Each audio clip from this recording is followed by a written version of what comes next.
Right. We're good. Okay. All right. Sorry. It was a lot for us. Here we go. Hello and welcome to a really special episode of BlenderNest. Today we're doing our first ever art review. These are submissions by the community, which you can join on Discord if you haven't already. We'll leave a link to that in the description of this video. We are so excited to have so many different submissions, and they keep coming in, so we'll continue to do these as long as you all continue submitting. And I think that is that bit of the intro. So now let's get on to the review. Yeah, so I put everything together here in a PureRef file, and what's happening is I'm streaming it so other members of the crew can take a look, and we're going to be giving our takes on these pieces. Now, I couldn't fit everyone in that did submit, so I've tried to make it as fair as possible. Obviously, some people submitted more than others, so I've tried to find a balance. But of course, if you do want to get seen, like Ochura said, you can head over to the server and just post it in, and we'll see if we can get to it eventually. So, if we're all ready, the first piece here we have is by Chris Bailey, who's also a member of the crew. So how do we want to do this? Do you want to go in a bit of a round table, or just, spit out anything that you can see? Because I quite like this piece. I remember Chris showed us a couple of variations of this one for a thumbnail, actually, and we had a bit of a discussion about vibrancy versus clarity. But yeah, any thoughts about this? Think about it. Okay, so my views on this is like, the first one I like about it is the planet is procedural, because I can see the noise patterns over there. And I like the composition a lot. One thing which kind of puts me off is a bloom. I think it's the glare node in compositor. I mean, yeah, that one. Like, it could be a little bit blurry, I guess, because, it can be, I don't know.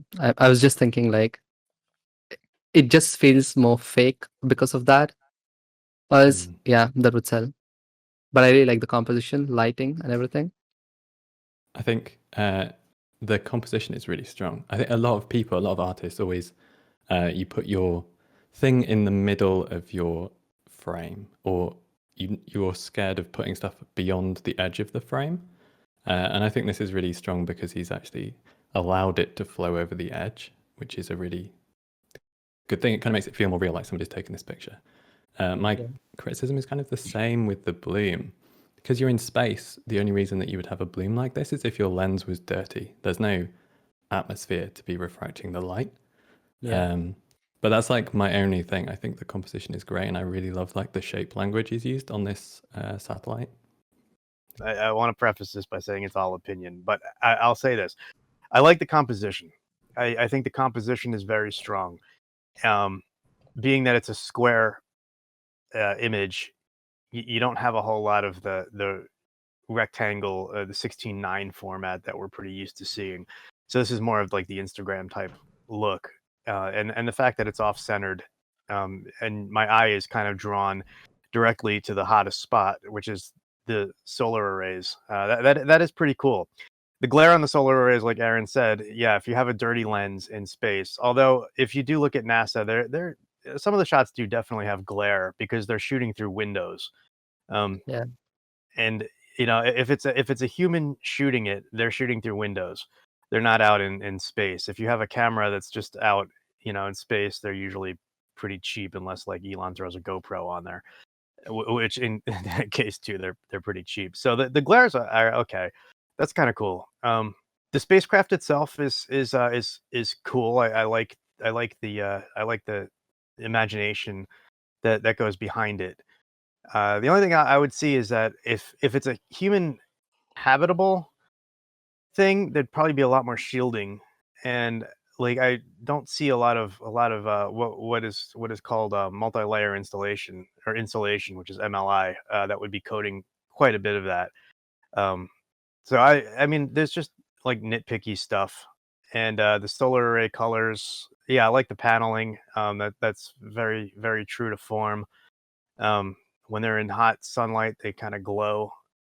So yeah, that's pretty cool. And the planet itself is very, very hot. Kind of reminds me of the red sun of Krypton, and it's kind of cool. I like that. I do see like Sharon said, the noise patterns.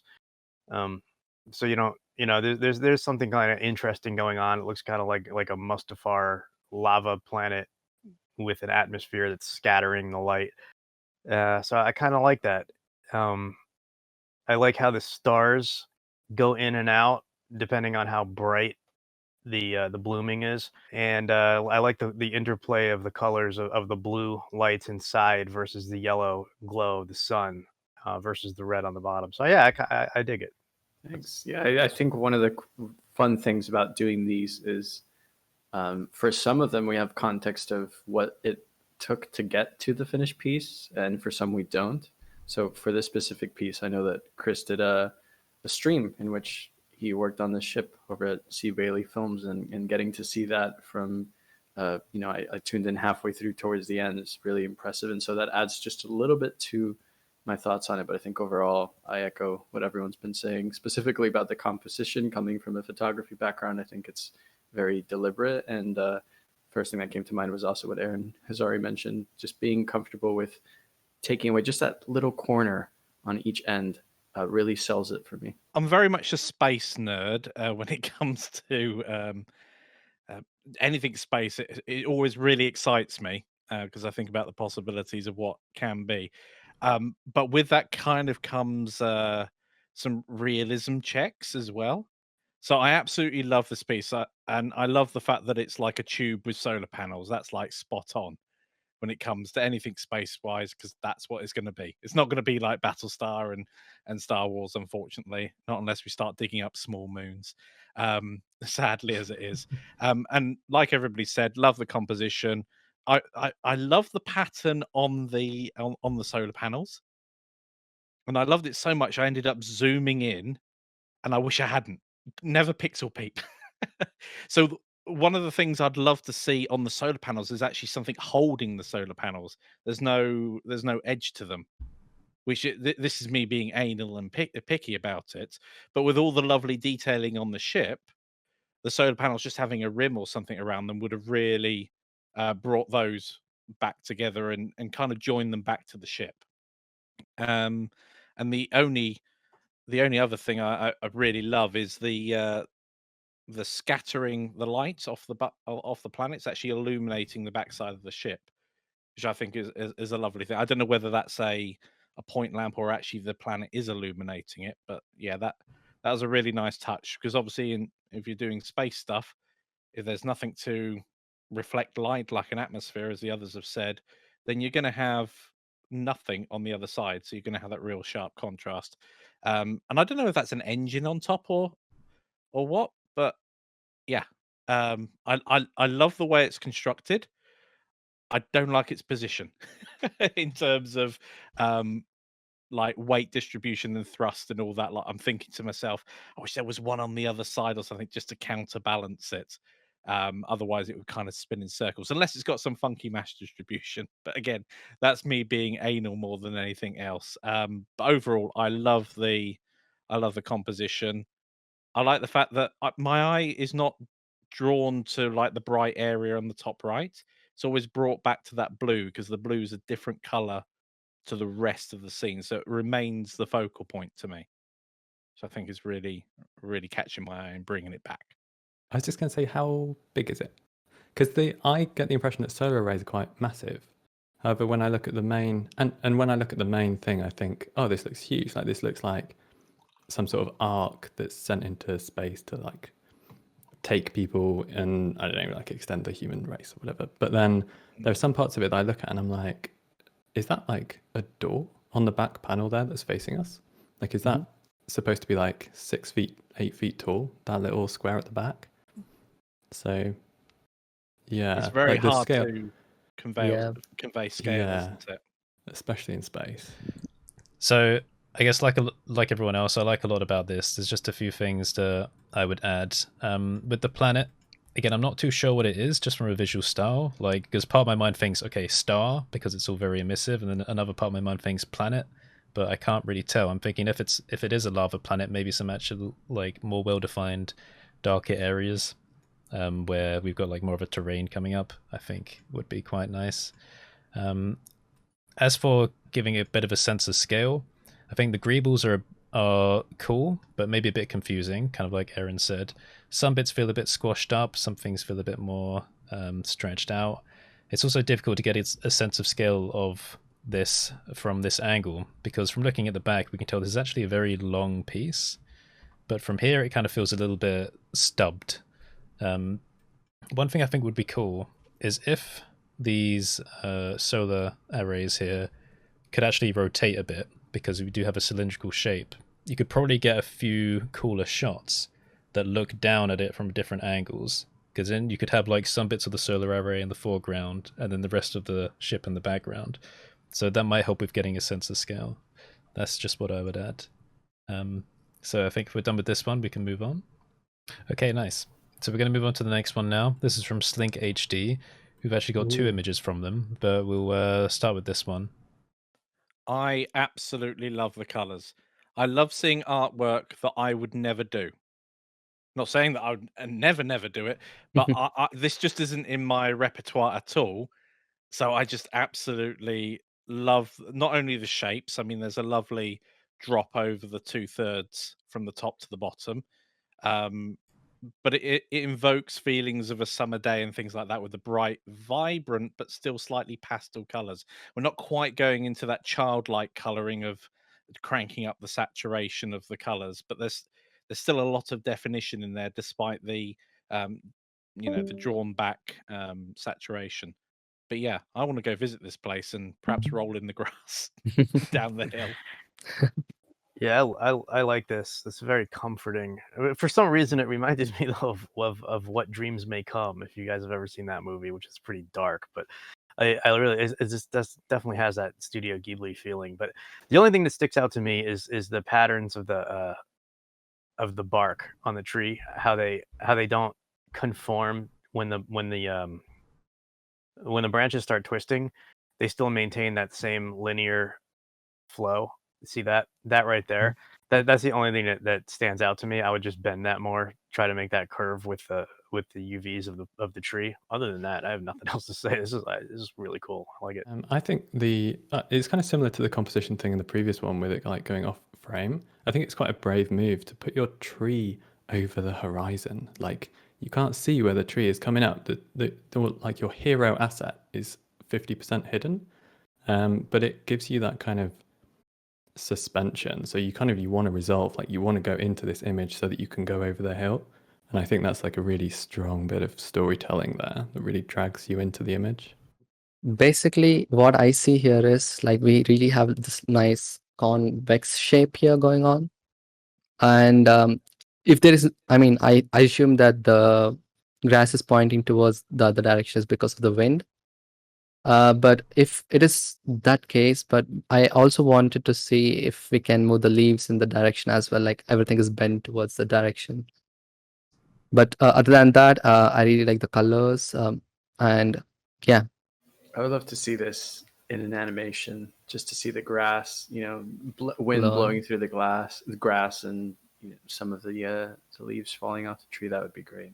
I think the colors are fantastic, to echo everyone. I feel like I can hear the wind when I'm looking at this piece, which is cool. And I like how the leaves are floating in the sky, and that like draws the eye across the page and like makes you wonder what's on the other side, what the rest of the tree looks like. So that's like adding more dynamicism, if that's a word, to the piece, which I like a lot. And also this yellow, there's like 2 yellow spots in the flowing grass. It's kind of a greener, bright yellow that I wouldn't necessarily immediately pair with this color palette, but I think those 2 spots add a lot to the sense of color in the piece. I think the yellow works really well because the cyan in the sky is so saturated.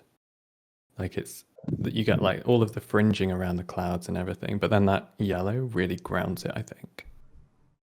I also feel like the color is different where the shadow of the tree is falling, and I like it a lot. Yeah. Okay, so I like this one. Again, I like the colors a lot because it's got a very watercolor feel to it. almost like it's like a painting, like a blurry painting that's been turned a bit more high def, should we say.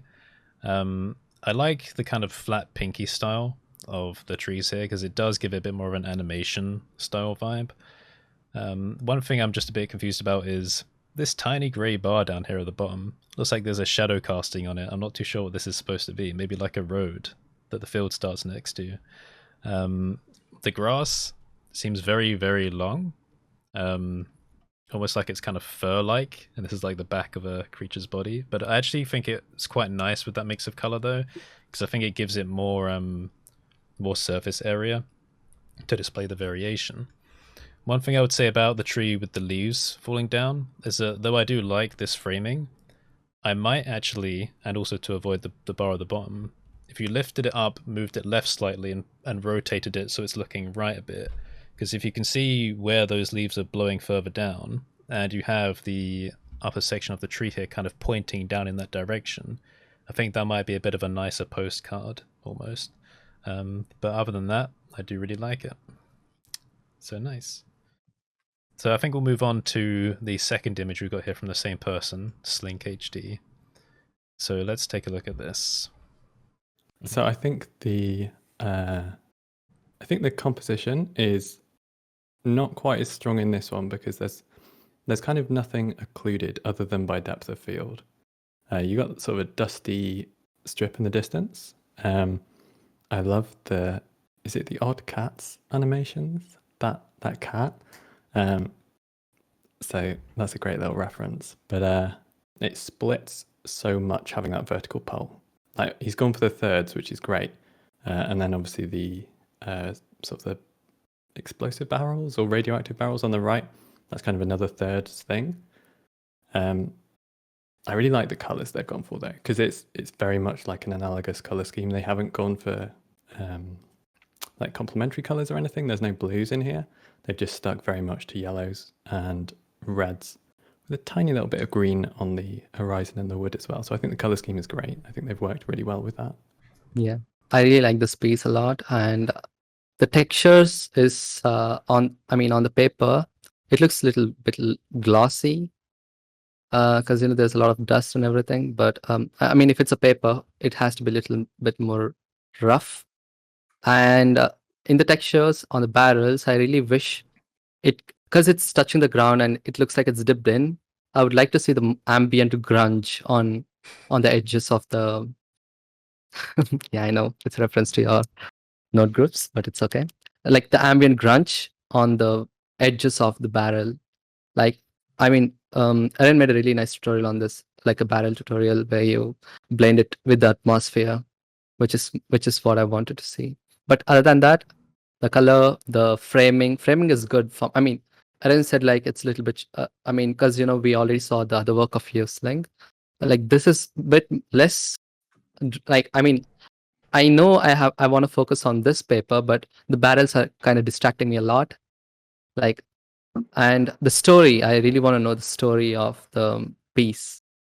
We'll preface this by saying that again, just by virtue of the way that we're recording this, I'm not seeing the full blown up version like most are seeing, but I think in some ways that's good because I can give some thoughts on it based on an almost like thumbnail size version of what we're looking at, and focus a little bit on shapes. I think in the context of the previous piece that we saw by the same person, this speaks to me of somebody who's really experienced or working on being able to tell different stories from the storytelling side. The previous work that we looked at seems to be in a completely different world from this one, and I really like the how well executed those two separate worlds are.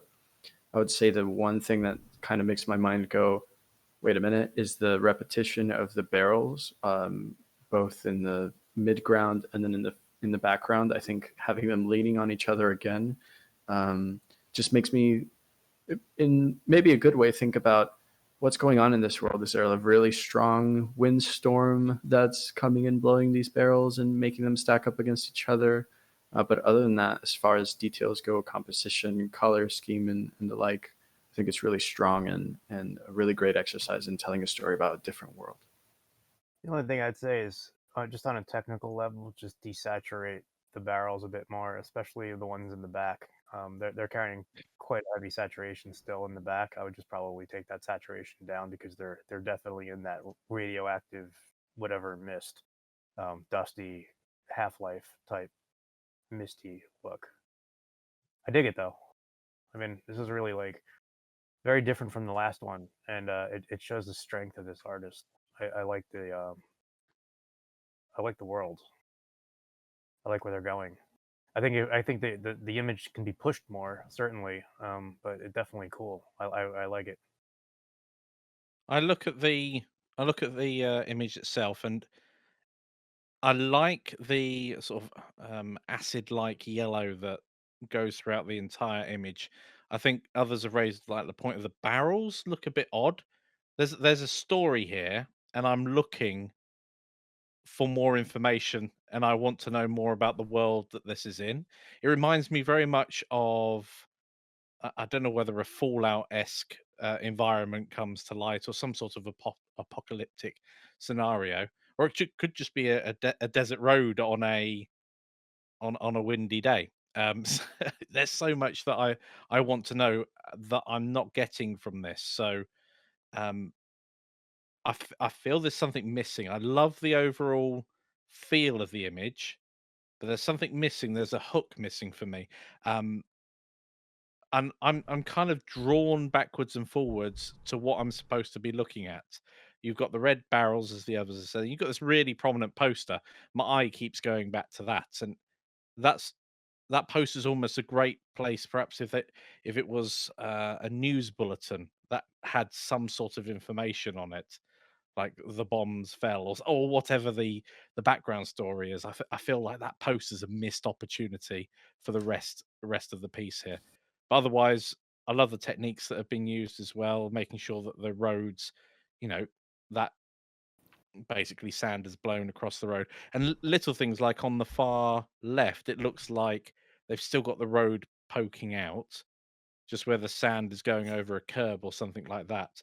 And little details like that actually help bring the world alive. It doesn't just look like someone's dumped a flat plane on there and not thought about other areas. Could be a happy coincidence as well, but there we go. Overall, love the color scheme. Draw back that red a little. I mean, I'm trained to think those are highly explosive barrels because of all the games I've played. So back again on the thumbnail side of things, or the smaller side of things, it wasn't until Michael's comment just now that I realized that we're actually looking at somewhat that the road is somewhat diagonal from the camera perspective. It actually looked to me that this was just a poster that was on a pole, and that the rest was just a complete background, but I didn't notice so much the perspective, I guess is what I'm trying to say. Now seeing the perspective, I like it even more because I think it's just very cohesive, and I would echo the comments of everyone else. Maybe even just slightly rotating the barrels in the background would kind of trick me a little bit into not thinking about them so much, and obviously the saturation too. But seeing the perspective now of the road, yeah, it's definitely stronger. Again, I like it. It's got a very Fallout-esque vibe to it. The imagery for the poster is quite unique, and I love things being a little bit weird in otherwise normal scenes, because I think that makes artwork much more interesting. I think it's just a bit too repetitive in the background, trees being reused and just rotated, and the barrels being rotated just for effect. I think if we replaced one of these things, probably the mid-ground one, with some kind of shack or building, because for someone to put the most wanted poster up, I've got to feel like there's at least someone around, for this information to exist. So maybe a shack there, and then barrels off in the distance, kind of giving maybe a bit of a clue that this is a bit of a post-apocalyptic world. Another thing is with the road here, I like that there's the dust and the accumulation of dirt growing over it, but the material going over the road here is exactly the same as the rest of the terrain. And I think in just certain areas where it's got a very harsh transition, it does just look like the terrain is just clipping through the road, rather than it being an accumulation of muck and dirt over time. So maybe just some subtle changes, a bit of fall off, maybe even some extra details around the edges just to help with that. But otherwise, I think it's very nice. So we're going to move on now. We got this one by Renderites, or Agniv. And I believe he did this one on his YouTube channel. Is that right? Yeah. My Neighbor Totoro. It's just such a great film. It's a really good piece. It's very, very strong. I remember commenting on this, just how strong I thought it was. There's really not much I would do to this at all. Yeah, it's too perfect At all. to the It's- reference. I Like, think it's from a perfect yeah. Studio Ghibli, I would say. From a technical standpoint, it's very impressive, the accuracy and also the slight creative like licenses and idiosyncrasies of their work. I love I the wonder- little attention to detail, like Yeah. the rain splashes. I'll hold my hand up and say I haven't got a clue who these two characters are, but I'm intrigued. Watch My Yeah. Neighbor Totoro. You'll love it. Band. My Neighbor Totoro, excellent. But little things like the sign. It has a definite. Oh no, it's 3D, but it's got that definite 3D feel about it, just with the way that the shading's been done on it. It doesn't look perfectly flat either. So, excellent job there making a cylinder not look like a cylinder. It's brilliant. All of those little attention to detail really, really do come off in the scene. And I mean, it's gone a bit pixelated now, but I have to wonder what the rain just above the sign, what that's falling off of. It feels like there's something that there might be cascading down a roof or something like that in the background or off to the distance. But overall, it's a lovely Yeah. image. One more thing which I really like about this piece is lighting, because the visual clarity is really good. I mean, I can see the foreground, midground, and the background. I mean, and the contrast plays a lot when it comes to drawing attention to the actual characters, which I really like. And it's got the shade, like where, 80-20 perspective, like where 80% is pitch dark, where the 20% of the thing is just the color, which drags my eye to the point of focus. And I really like about this one. I've Yeah, just crushed the blend. realised that bright spot is not it's cascading off something. That's probably a street light Yeah, that's causing the street light, highlight yeah. in there. But there's no Exactly. street light in the Where's image, the so my brain. pole? Yeah, where's- it's far. It's hidden. Yeah, I think this is beautiful. The only thing that stands out to me is that it took me a second to realize the girl's arms were on her backpack. I thought maybe she didn't have arms for a moment, so I Googled it just to see. So that wasn't clear to me from the distance. Oh, there's a child behind this. Yeah, I Yes. didn't The notice plot that. thickens. Yeah, the plot thickens. Okay. Maybe it's like the resolution I'm seeing this at, but that was not clear to me. This Mm, distance. But perhaps yeah. it's a nice It's a child good Easter egg. story. Yeah. Yeah, funny thing is, I Thought didn't for a moment notice for that a either. What? Yeah, I didn't notice. I Watch the never video looked that card is what close. you're doing. Well, there's so many fine details in this, right? And I'll give Yeah. my take now. I mean, I like how everything looks painterly. Like, I mean, it does look like it's painted, and I think that is really good. Even like we've got these little textury effects going on. Yeah, I didn't know because I think I was too fixated on the face Mhm. because it's well recreated, and even with the lighting, the sharp shadows in the right place, or like Yeah. the perfect place, really, and exactly what you were saying about the balance of lighting and dark. But I think that this is how you know a piece is good, when you keep discovering things about it that don't look, kind of out of place or weird. So, yeah, I just really like it. I think it's a good one. Okay, we're going to move on to... We've got a couple of renders here. They kind of come in a pair. This is from Skippy. So clearly it's an iPhone of some kind, I believe. So we got like an all-inclusive one here with the prop just centered in the mid, and we got some side profiles here. So I think maybe if I look at both of these at the same time, and you can give me your opinion, and I can kind of zoom in. Yeah, because this is a product shot, like obviously surface imperfections doesn't make any sense. But yeah, I would really prefer some surface imperfections. Like kind of along the screen and stuff. Yeah, yeah. what it will Yeah. look like after 2 days of use. Yeah.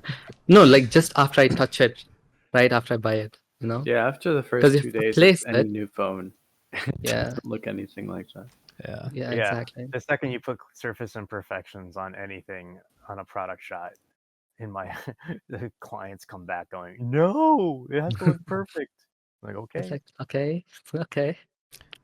Aaron? I think the one on the right is great. I really like that. The one Yes. on the left, however, I think it just needs to be brought into the compositor or Photoshop and have its levels tweaked. It feels to me like it's, well, actually, I'm just noticing it's not centered, but that's another issue. Like the colors itself, I feel like it wants to be on a white background, and it kind of feels like it's got that filmic 80% white look. Like Yeah. it's not quite up at the white end, Yeah. which obviously for a product shot you would have like brilliant whites on there and brilliant blacks. So I think, yeah, just a little bit of contrast work would be great. I really love that they've gone for the blue screen and then you're just picking up that like little bit of red on the lock button. Yeah. I think that's cool. But Yes. yeah, cool piece. Yeah, when I echo what Aaron's pointed out here, I think that was the first thing that struck me too, was just the levels. Given that this is a recognizable sort of brand and style, I would say the one on the right, as was said already, is really strong and very product photography-esque. And the one on the left, there's something about the composition alone. I don't know if it's that we're looking at the phone upside down or what, but I could appreciate, as Aaron mentioned, the background on the phone, the wallpaper, as well as that tiny detail, because my eye is drawn to that, and that gives it that sense of this is a phone, because I just so happen to have an iPhone and can recognize that. But in terms of the levels, I think it's a bit on the dark side, and something about that specifically makes me immediately think that this is a render as opposed to this is a product. And so I would maybe tweak that a little bit. But I think the one on the right is a really solid sort of visual style that's recognizable for product photography. And I can see this fitting into a commercial, and then we pan around the phones and see all the different colors that are available. So I think it's a very thoughtful way to showcase a product, specifically, the one that we happen to be talking about. I also wonder about the thinness. I would love for the phone to be that thin, but I don't know specifically. Yeah, that it I mean, is. if it's an iPhone, yeah, maybe not, but I do see most phones in India to be thin as well. Like, yeah, it is thin. It could be thin. But overall, it's clean, and I like that, and I appreciate that. Yeah. I think the you highlight a very good point there about it being clean with anything product wise like this, and because everything is so glossy, any imperfections in your topology really do show. And it, just looking around the model, it's tight everywhere, including those rounded edges. There was, I'm not sure whether it's the screen itself. If you go over to the left hand side, keep going just above the button, there's kind of a little wobble going down that I noticed, and I was like, it is now we've zoomed in. It's the focal point of the depth of field, isn't it? But because of the shallow depth of field, and I know they've gone for that for sort of the artistry look, it did make that edge look a little bit wobbly. Yeah. And maybe this is something that would work absolutely wonderful if it looks like a still of an animation rather than a still for a still's sake. And if this was an animation, obviously they would have it, the depth of field either going along or the product moving at the same time. But yeah, I think that might be just a bit too much depth of field for a still, but it would work perfectly in an animation. Can I just pick up one composition thing? The background, if you just zoom in there, Kurt, it's on the left-hand corner of the screen. You gotta be really careful if you're using anything where you have a line which lines up with the, like, if you imagine the grid of your image, the background of the wallpaper is almost a vertical line. It sort of shears up off the edge of the phone, and it creates that, and it's just, it slightly breaks the feel of it because you've got all of these great perspective lines, and then you've got this one which doesn't follow the perspective of the object, but it's like closer to the grid lines of your image. I'd agree with like pretty much everything that everyone else has said. The only thing is, one of the things you said, Michael, was that it looks like it's a still of an animation. And the one thing that immediately gave me that feeling was that there's so much wasted space on this first one that if I was doing just like a single image of it, I would either have already zoomed in or maybe gone slightly from an upper angle, because you'd still get exactly all these details on the side here if you just like rotated it slightly upwards, and you can get a bit more of the phone. Yeah. So it does feel like it's like at a transition phase between like another shot, which I don't know because I haven't looked into it. Maybe it was an animation, but that's Yeah. just one thing I would say. But I yeah, mean, I was just want to say, like, because you're talking about the composition, like both of you, and how it should be looking.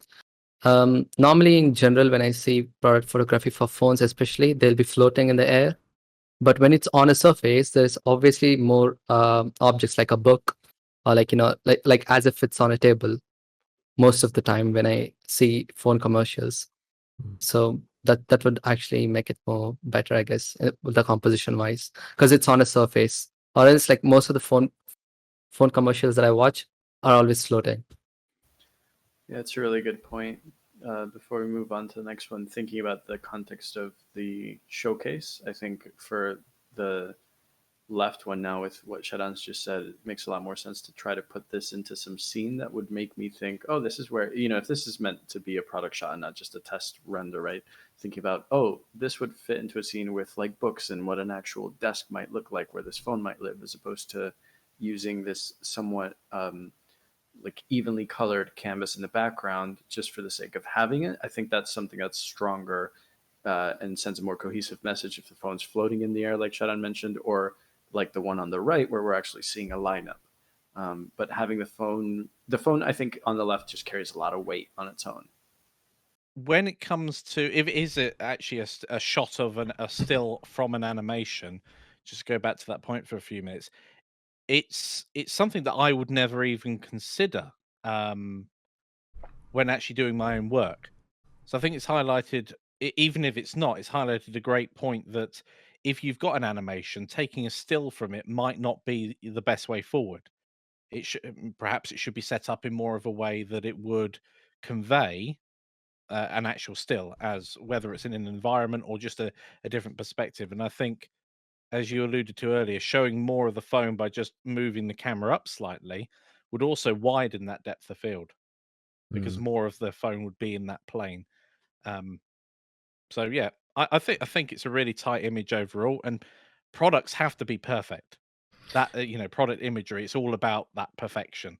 Whether it's a car, a phone, I glimpsed at headphones coming up. So, and it's so tough to get everything right, especially if it's a shiny object as well. You know what I would do, thinking about that? When you look at phones and stuff on websites, and this goes back to the point about not having the entire object in the frame. How when you've got a variety like this, if you line them up kind of slightly in front of each other, so they're layered on top of each other, but just offset their position slightly, then you could show some of the front of the phone and the side and the different color variations in one very nice image. And I think if you just combined these two things and did that instead, that would be like a very nice one. Really nice. Yeah. So, yeah, but otherwise, we like it. The lighting is really nice because I can see the light is catching on the edges, and the center one is at the center, and then the other one in the front, back, and the middle. It's really nice. I like it. Okay, so we're going to move on to the next one now, which is this headphone render from JYoshi. Yeah, it's a product animation. I would really spend more time working on the materials because I think it's just like, I mean, yeah, now if I zoom in, it's a noise texture with a little bump, but I could really, I could actually use some bevel on the edge right here so that it catches the little bit of light. Yeah. And yeah, I'll work more on the materials. But I do like the cloth material inside. It's really nice. It's a really good touch. Yeah, I think Yeah. my quick sorry, Kev, my quick take on this would be to echo what Sharan's just said and say the I think it from a thumbnail view, as I've been saying, it looks great. And then the materials, the only thing that I would put some focus on is the actual padding. Those look like they would be plastic, the padding, and that feels highly uncomfortable. But there were some cracks to show that it's leather or something else, or even pleather, or whatever headphone cups are made of. That would immediately sell it to me as something that's not a render. But from the distance that I'm looking at it, it just looks mint. I'd say from a modeling perspective, spot on. As you've alluded to, the ear cup stood out to me immediately. That's why I've took mine off. There's little crinkles because you're putting material, again, unless it's silicon, you're putting material into a smaller area. So there'll be little creases going around as it goes, or as you've said, cracks or something along those lines. So yeah, I mean, all of that could be done with texturing rather than having to model those individual folds as well. Yeah, the This modeling looks is. Oh, sorry. fantastic. I don't think I could model something like this at this point in my career. But so amazing work on that front. Having a look at my headphones just now, there seems to be like very subtle tonal differences in the color, even if headphones appear to be all black. Even these headphones that appear to be all black have like certain pieces that have blue or like gray undertones, and I think that would add a lot here. Yeah, I'm looking at this and going, it's the modeling is really the modeling is nice. It's really good. It's the what hits me the most is that it looks like the cans are the same as the ear pads, the same material, and they're usually generally different, whether they're plastic or metal, depending on the manufacturer. The plastic looks pretty good. I love the interior cloth. I think that's definitely a good key. And like Sharon said, that you need something to catch the light on those on the connector pieces where the bezel hits, and then the connector piece, whatever that's called over there. You definitely need something there. It's very flat. And I would just definitely pay attention to making the metal. Like I like the metal on the connecting pieces between the headset and the earbuds, or whatever they're called, the cans. That metal looks really nice. That's coming through, and it's selling it as metal to me. I would just look more at the padding itself, make it more rubbery, maybe less, maybe a little more roughness on there, just to spread out the light hit, and then definitely give it some more breakup in there. But other than that, I mean, it's a nice piece. You continue working it. It's definitely pretty solid. Just I think I would echo what Mike said about the crinkles in the fabric, if they're fabric ear cups, and also on the top headband as well. The kind of the structure in there is difficult to say if that's like a sort of dense foam inside the fabric, but then obviously you would have a bit more kind of crinkling along that interior arc. But also just to like congratulate the artist for putting screw holes and cables, because so many people, when they're doing products, they forget like the physically accurate stuff. They're just like, these are the major forms, but actually everything gets screwed together. Like things have to be constructed. So I think that's a really nice touch that you can just see those holes inside the headband piece there. I agree. All right, nice. So moving on to this next one now, it's from Richard, or R1CH4RD. I don't know how you'd say that. I think just Richard. So this is a kind of toaster one, I would think. But I've been a little bit thrown off by the whole defrost. Yeah. I like these buttons here. I like the very bit. I don't think I've ever really seen a toaster like this before in real life. So I like that it's got a very different, almost sci-fi style to it. But I'm just throwing in my critique now right at the beginning, because I usually do it at the end. This little elevated area here makes me feel more like a science lab more than a kitchen. Do you know what I mean? But like you have the kind of power outlets kind of right in the middle, center, and front. Yeah, exactly. But one thing I really do like about this right off the bat is that despite the fact that it's so grayscale and uniform, we have this very strong kind of emissive color coming in, like it's active. And I really like that. It works really well with the reflective metallic surface. Kind of makes me think that this is probably a path trace thing, but I can't be sure because there's not really much noise going on. One side note for criticism is that the connections between the table and the wall here feel a little bit sharp. Like it looks kind of computer generated in a way. There's it looks like there may be a bit of a texture stretching issue on the surface here. if we zoom out, it kind of feels like there's a bit more density of kind of pixels here, and then as we reach this area, it just feels a little bit more blurry and a bit stretched over here. I'm wondering if there may be a bit of a UV issue on the surface, but maybe not. So let me pass it on to someone else. Yeah, I generally really like this. I think there'd be more contrast, or at least that's my opinion anyway. I mean, it's everything is just my opinion. But the one thing that I will say though is generally even anodized metal, which it looks like the front surface of this toaster and the surface of the USB and the power cable or power structure thing, it looks to be anodized, and even anodized metal will still reflect quite a bit of its environment. So we're seeing a very flat reflection on the front, and I think it would probably pick up quite a bit more of the environment. And you could push that. That's I mean that's a subtle change, but I'm used to seeing anodized metal, and that would really be picking up quite a bit more of that, and be more contrasty. But Yeah. other than that, I like what Curtis said. I love the heating element inside. I think that's really, really cool. My eye is immediately drawn to that. Going, that's really interesting.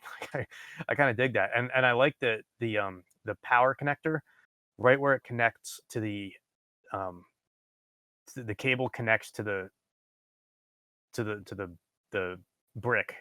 I like how it looks. There's something going on there that just kind of looks. I don't know. It's just interesting to me. It's the lighting and it's the way it's catching the lighting. But my eye was drawn to that, and I was like, kind of cool. It's like a little imperfection in an otherwise relatively, kind of perfect looking environment. But it was kind of cool. I would say like compositing could use a little bit of vignette on top of this one. And then I never seen a toaster in my life before, so I can't actually say how accurate this is. I was actually thinking that was copper inside because of that color, but then I realized like those are like the emissive light coming from it. Yeah. Hmm. Yeah.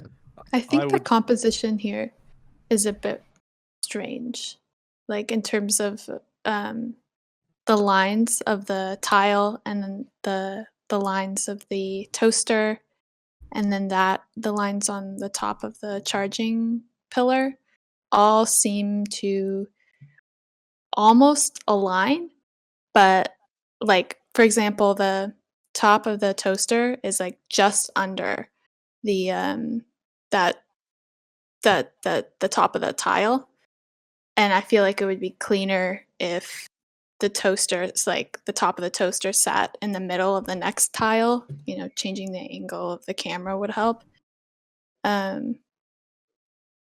And I'm not like, I think this obeys the rule of thirds, maybe, but the lines just seem off to me as a first impression. So moving on to this next one now by Nerding Freak, and I recognize this one because this one was actually an entry for one of the challenges in my server. I believe it was the floating city one. I quite like this in the way that it's very stylized, it's very comic booky, even down to smaller details like this kind of border going around the edge. Alphen Sky Center, I like that. Yeah, it's very well, I guess the only term I can use is comic booky. It's a bit blocky. It does seem to be kind of futuristic. I imagine this may or may not be on Earth, but I like it. There's kind of a story going on, I feel like. Maybe the next frame of this comic could be inside the center when someone's gotten off their transport. I like it because it's got some character to it. So what does everyone else think? I really like the overlay on it. There's that texture. It looks like it's a postcard or something along those lines. Something a bit of memorabilia you'd have picked up from visiting this place. So I really love that as a storytelling element. And I want to go visit there, and I'm having a scale issue with this one massively. I don't know whether the little ship that's going up is sort of like a coach or a bus size, or whether it's even bigger than that. Um, I'm imagining putting it all together that it is absolutely massive, because otherwise that's going to be like a small office block. Maybe it is. I don't know that. I don't know the story behind this, but I love the aesthetic as well. Even though it's simple, there's enough detail in there that I'm intrigued as to what these various parts are. Yeah. Do you mind? Could you zoom in right into middle of frame, Curtis, just for a moment? Right there. Yes. I think I want to echo that, or no, I want to echo the sentiments of it looking or inspiring the thoughts of comic books and ideas. It reminds me a little bit of Job Simulator, which is a really fun virtual reality game because I think it's got some similar shading and texturing. I I want to know what it is and what the purpose is a bit more. And I think there's something about there not being a line to the right of this structure that we're looking at here in the middle that's slightly throwing me off. But in terms of composition, materials, color, palette, and choice, it's pretty solid, and it definitely inspires me to think about like what the function of what we're looking at is, and what is behind the story. Kind of like Mike was saying. I think okay, yeah, just zoom out a sec. I think it's really good. I really like it. I like the centered composition. I don't, like sometimes people say, oh, no, absolutely never put anything in the middle of frame. But I think it's fine to do that, and I think it works here. My thing with it is that the shading feels slightly accidental. So like the block on the top right of the building, if you could just zoom in there, you've got two different types of shading as it goes over that bevel. And I know that maybe that is because it is beveled, or maybe it's just a shading thing, but you've got one which is completely in shadow, and then the top one has like 50% gradient, and so does the bottom one. The clouds, some of those have like a hard fall off, and then the one on the right has a soft fall off. So I think there's a little bit of slightly incongruous, but for the most part, I really like it. I love the colors. I mean, everyone covered my points. Like, one thing is, we can't tell you how to improve this because it's stylized. It's your own style. But one thing about it is like, yeah, the scale. I'm kind of confused with the scale as well. But yeah, other than this, it's perfect. I would add in I feel like there's maybe one or two details for the sake of details that maybe don't really add much. Like these kind of cables on the side here. I don't think they have any purpose, but what I do like is that they are a bit of an accent color for details. I like that there's a limited palette with this, because that is quite comic booky, and I feel like having cyan as a few extra details is a nice idea, but maybe not with these cables on the side. Maybe with something else kind of around the structure, because even here we're kind of losing the impact of them as they blend into the background sky quite a bit. So maybe if we had some cyan, even if it's like some signage or imagery or something, just kind of on the side, that could be another opportunity for storytelling, if you like. I think that would be quite nice. So yeah. Also, if they're pipes, if they're just like drooping pipes, that kind of is another thing which confuses the scale, because you have like a catenary curve with things that hang down. So if we're to believe that those pipes are like 100 feet long, 200 feet long, and hanging right next to thrusters, then that's a bit of a risk potentially. But yeah, it's. I was thinking a very similar thing with when Cursors was bringing out. They look like cables that you'd have on a much smaller object, linking electronics together. For instance, if those were big chunky industrial pipes coming down, boom, it starts to add a bit of scale, more affordance to the scale. And windows, I don't know whether at the very top we've got this thin bar running around, and I'm like, oh, okay, that's the size of a window. And then we've got these other yellow bars, not the vertical one. You can't really judge scale on that. But then you've got two other windows of different sizes. And I've had this a lot personally when trying to create a skyscraper scene. I ended up with multiple buildings, and then I'm like, oh, they all look cool individually, but when you slap them all together, you're like, well, this has got floor heights that are completely different to the other one. And they often use that trick with spaceships as well. So perhaps windows on here, even if there are only a few of them dotted around, would give you a much better look at the scale, both on the ships and the building itself. Yeah, I think I want some more context on this, because one of the things that came to mind immediately, Michael, was exactly that. This looks like what would go on the smaller electronics. So I'm just curious about what the story is here, because it looks like maybe this is not something that you have personal experience with, but if you take apart a printer, I feel like you'll see a lot of pieces that kind of look like this. And so I'm wondering, is this just a part of the story that's being told here of smaller giant versions of electronics, or what or are they really pipes? But as far as painting an image and kind of placing us into a world, bang up job. I actually like the wires, even though they might confuse the scale. I feel like there's other ways to convey scale in order to like ground the viewer in the scene a bit more, expound upon the world. But the wires seem very playful, and they do seem out of place. Like you wouldn't see loose wires like that next to giant piping, but it to me it really adds to the vibe. And I like Arturo's analogy of the wires in a printer, because I have a exact image of what he's referring to, and I think that adds a lot of playfulness to the scene. It's all these renders are quite acoustic because everyone's echoing everyone. But to build upon what y'all were saying about like shading and some unnecessary details here and there, I feel like there's some detail work at the bottom of the ship that is just distracting and doesn't really add to the shapes. And then also to the right, right there, next to the bottom window. That is just distracting and doesn't really add much. But I think this is really close to being super good. Talking about like printer components and stuff, wouldn't it be funny if the station was itself just a flying printer? Printer. Because I think that would add to the character a bit. If it was like obviously a printer that happens to be like a city in the sky, I think something goofy like that would be quite good. So I think we'll move on, and I think we'll make this the last one for now, and I can always save the other ones for next time. But I really, really, really wanted to throw this one in because this one's from Sam Morse-Brown, who happens to be a patron of mine as well. So thank you, Sam.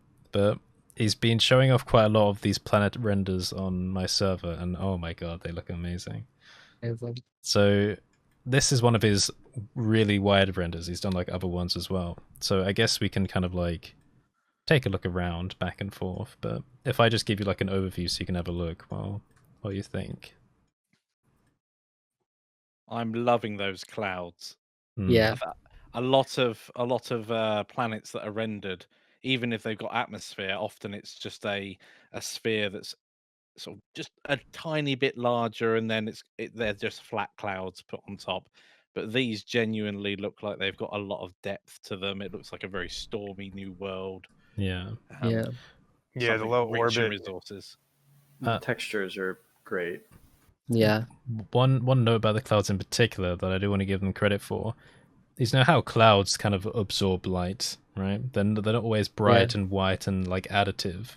Look here, we can see how they're actually darkening, like in front of the surface. So I think they're done very well. I really like the contrast as well. To the other end, we have the bright clouds. To the other end, we have the dark ones, because the sun is pointing in the direction, which makes a lot of sense. And also the light on the ship. Can you zoom into the ship, Curtis? Like the details are minimalistic. It doesn't take. I mean, it is so well detailed. Yet I still have place to rest my eyes on. And most of the people, when they make spaceship, they'll just add a ton of greeble every single place most of the time. But I do really like the what can I say, the shapes, like, you know, big, medium, and small shapes. Was really well done on this one, though it is like from Star Wars, but it's really good. What I'll add really quickly is that I think this is the word that comes to mind for the whole piece is just bold. Because firstly, the aspect ratio that we're looking at is not common for finished pieces, especially now that we live on the era of posting stuff on Instagram or 1x1, 5x4. And I love the wide look that we're getting at it because it really screams to the size of the planet or sphere that's behind it. I love the storms or whatever they might be at the top right as well as the middle. And then I think the sense of scale is nailed when we compare the size of the planet to the size of the two ships that are interacting. And I'll echo Sharan's sentiments here about the details. I think are just enough to not be too much or too distracting from the piece as a whole. So I'm not attracted to any one specific thing, but more so to how they all connect and interact with one another. Another one thing is like on the dark side of the plane, I can actually see the lights, which I normally don't observe, but this is really catching my eyes. It's really nice. Like it makes sense. That's what I'm saying. Windows, they help with the scale. Yeah, It's very cohesive. Yeah. I mean, I would really think this is actually a picture taken because it's so beautiful. And yeah, the sense of scale is very well expressed here. And the clouds, obviously, they're not water clouds. They're mostly like about volcanic gaseous clouds. They do look dark, but with the light passing through them, the whites actually makes more sense. I love that this is like greater. It looks like greater than 235. This is like Lawrence of Arabia wide, almost CinemaScope. I really dig that. The clouds sell it for me. Completely beautiful rendering on those clouds, and the scattering where the sun is hitting is definitely that's really nice. The limb on this planet is gorgeous. The fact that you don't have the stars shining immediately right behind that limb is Yeah. very true to form. That the light and the camera would obscure those stars. That would just be, I mean, you might not even see half these stars. They might even be even less, but this is just beautiful. I love how the lava flow and the magma on the planet's surface, or energy bolts, or whatever's happening in those storms, whether this is a gas giant or a rocky planet, I'm not quite sure. I'm going to guess it's a rocky planet with some really crazy, like Mustafar type stuff happening on the surface. That's just incredible. I love it. The storm, or the big energy, the light at the very top of the screen, that's the only part of it that kind of distracts me, is that it's super bright. I would probably watch the clipping on that, and that's a render thing. So just render with less contrast, render more flat, and then you can bring it into comp. It looks like you definitely brought this into comp at some point. You would get rid of some of that super clipping up there, but that's just a stylistic thing. The only other thing I can't really tell the scale of the approach ship versus the Star Destroyer, but again, this is in space, and there's not a whole lot of reference. There's not like a foreground reference to balance scale with, so that's fine. I really like that. I like the darkening of the clouds against the really light areas. That would totally happen, and the fact that you're getting feathering in the edges of the clouds is gorgeous. The might add a little bloom. No, you don't. You have enough bloom going on the high key aspect of the lighting that's on the Star Destroyer itself. The deflector balls, the deflector shields, those would be, you're getting plenty on that. That's nice. Everything. This is really nice. I like the fact too that you crush the blacks against the underside, the I guess the wayward side, leeward side, whatever, the side that's in the sun, or not in the sun, the shadow side. How the blacks are crushed here, and you're seeing the lights of the interior. So it's telling me that this, the ship is inhabited, and I mean, Star Destroyers are by nature inhabited by probably thousands of crew members.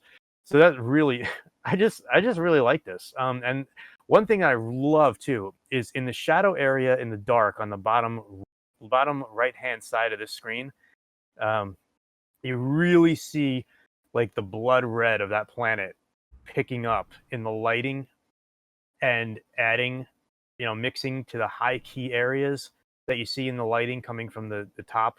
So it looks beautiful. Like it's a really nice blend, because you'd still be getting that light coming off the planet because of the volcanic activity. You're going to be getting a lot of light coming off that planet too. So it's not just the sun. And I like how you balance the high key, but you still brought in some of the light from the planet on the bottom right of the Star Destroyer. It's a really nice piece, man. I really dig this. It's great. I'm good. Thanks. I want to take a quick moment to echo Kev's sentiments here in terms of value. I think you really nailed it here with the highlights, shadows crushing the blacks. And on the subject of value, if you've enjoyed this episode so far, if you like what we're doing here, this is a new format that we're trying out. We are taking submissions in our Discord server, which you can find the link to in the description of this video. And if you enjoyed this and you want to participate, we welcome you to. If you like to just watch, thanks for watching. We strongly consider, or ask you to consider rather, subscribing and liking the video, because it really helps us out and it helps other people get an idea of what we're doing here at BlenderNest and participate as well, which is something that we're really excited about. All of these submissions so far have been from people who have joined our server, and we're at about 300 members at the moment, and obviously looking for more talent and more people to join. So please go ahead and do that if you feel so inclined. Yeah, I'll just echo that. So thanks for taking part, everyone. We didn't manage to get through all the artworks that I had lined up, but we'll see if we can kind of roll them over to next time. I try and do everything fairly. So if people put, too many artworks inside of the server, then I try and make sure that everyone gets, a moment to be seen. I'm not sure exactly on the frequency that we'll do these at, whether it'll be a weekly thing or not, because we're still trying to sort out like exactly how we want to manage all these new changes. But if you want to just stay informed, make sure you ring that notification bell on the channel and you'll be informed when new stuff is released. So thanks for watching, everyone.